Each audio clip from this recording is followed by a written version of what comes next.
اعوذ باللہ من الشیطان الرجیم بسم اللہ الرحمن الرحیم۔ محترم ناظرین، انسان کے وجود اور اس کے کمال میں دو شخصیات کا بڑا اہم کردار ہوتا ہے۔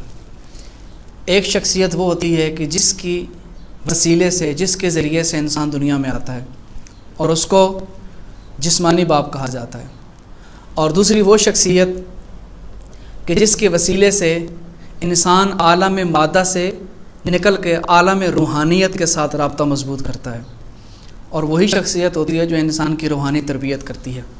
اسی لیے بزرگ علماء کہا کرتے ہیں کہ دونوں شخصیتوں کا انسان کے وجود اور کمال میں حصہ ضرور ہے، لیکن بہت فرق پایا جاتا ہے۔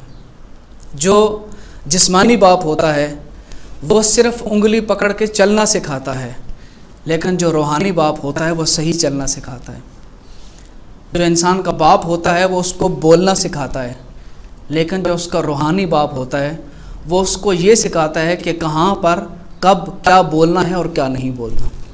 اسی وجہ سے اسلام میں روحانی باپ کی بہت زیادہ اہمیت بیان کی گئی ہے۔ جس طرح کہ انسان کے جسمانی باپ کی اہمیت ہے، اس کی فضیلت ہے، والدین کی اہمیت ہے، بالکل اسی طرح انسان کے روحانی باپ کو بھی بہت بلند درجہ حاصل ہے۔ آئیے امام زین العابدین علیہ السلام کی بارگاہ میں چلتے ہیں اور امام سے یہ دریافت کرتے ہیں کہ مولا ذرا بتائیے کہ آپ کی نظر میں ایک استاد کا مقام کیا ہے؟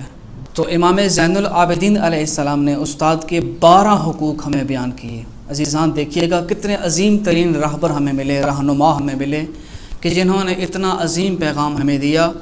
ہمیں امام علیہ السلام کے رسالہ حقوق کے اندر وہ 12 حقوق لکھے ہوئے ملتے ہیں کہ جو استاد کی عظمت کو مزید اشکار کرتے ہیں۔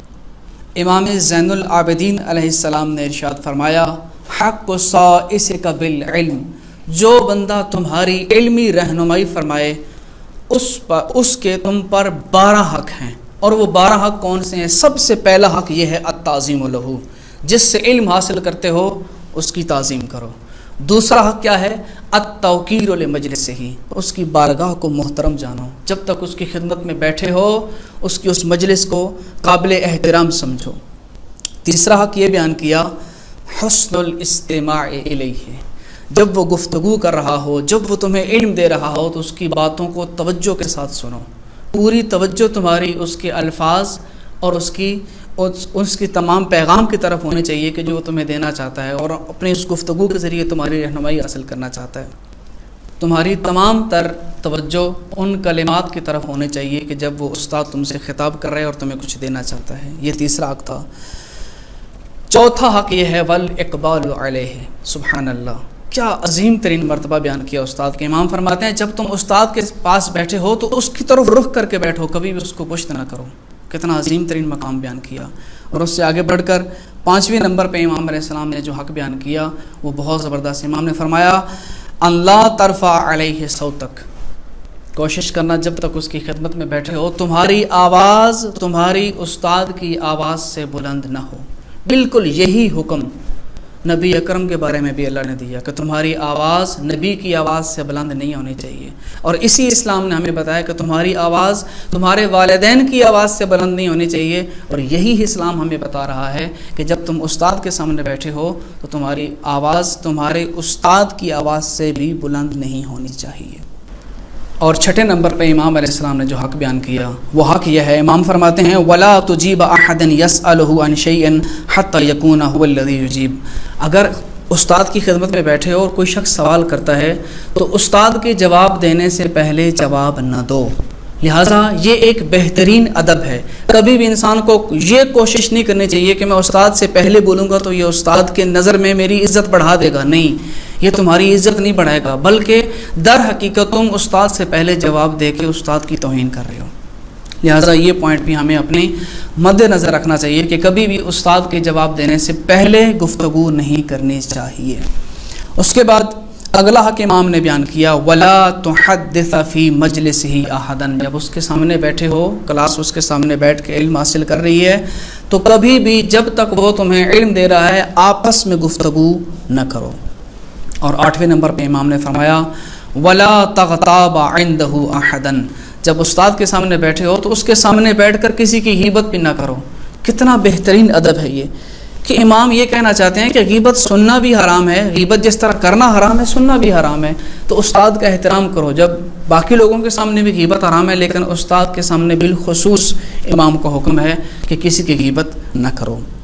اس کے بعد 9 نمبر حق جو امام نے بیان کیا، وَأَن تَدْفَعْ عَنْهُ إِذَا ذُكِرَ عِنْدَكَ بِسُوءٍ، جب تمہارے سامنے کوئی تمہارے استاد کی برائی کر رہا ہو، تمہارے استاد کی خامیاں بیان کر رہا ہو، تو اپنے استاد کا دفاع کرو۔ کتنا بہترین ادب ہے۔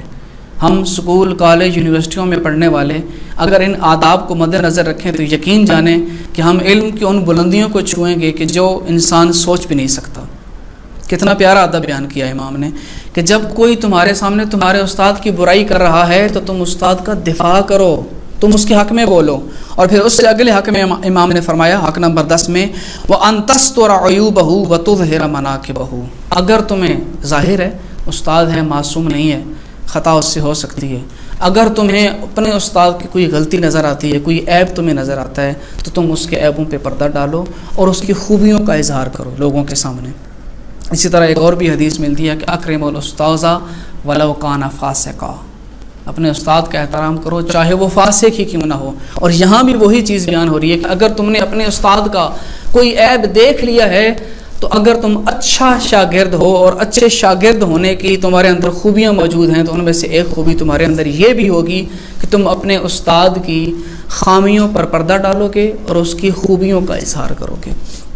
اس کے بعد 11 نمبر ادب کے اندر امام علیہ السلام نے جو حق بیان کیا وہ امام نے یہ فرمایا کہ وَلَا تُجَالِسَ لَهُ عَدُوًّا، تمہارے استاد کے ممکن ہے بہت سارے دشمن موجود ہوں، کبھی بھی اس کے دشمن کی ہم نشینی اختیار نہ کرو۔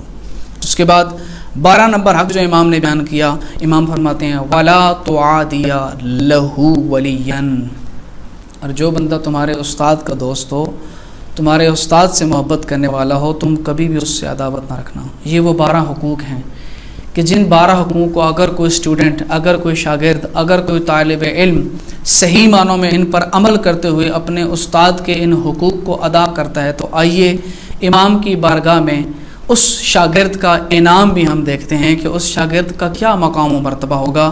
امام علیہ السلام نے کہا کہ جو بندہ یہ 12 حقوق اپنے استاد کی ادا کرتا ہے وَإِذَا فَعَلْتَ ذَلِكَ شَهِدَتْ لَكَ مَلَائِكَةُ اللَّهِ بِأَنَّكَ كَسَبْتَهُ وَتَعَلَّمْتَ عِلْمَهُ لِلَّهِ لَا لِلنَّاسِ۔ امام فرماتے ہیں اگر تم نے یہ 12 حق ادا کر دیے تو اللہ کے ملائکہ تمہارے حق میں گواہی دیں گے کہ تم نے صحیح معنوں میں اللہ کی خوشنودی حاصل کرنے کے لیے اپنے استاد سے علم حاصل کیا ہے، نہ کہ لوگوں کی خوشنودی حاصل کرنے کے لیے۔ تو آئیے عزیزان امام علیہ السلام کے اس فرمان کو اپنی زندگی کی زینت بنائیں، اور جن لوگوں نے ہماری زندگی میں ہمیں علم دیا، ہمیں روحانیت کی طرف ہماری رہنمائی کی، اس فرمان کے مطابق ان کے ان 12 حقوق کو ادا کریں۔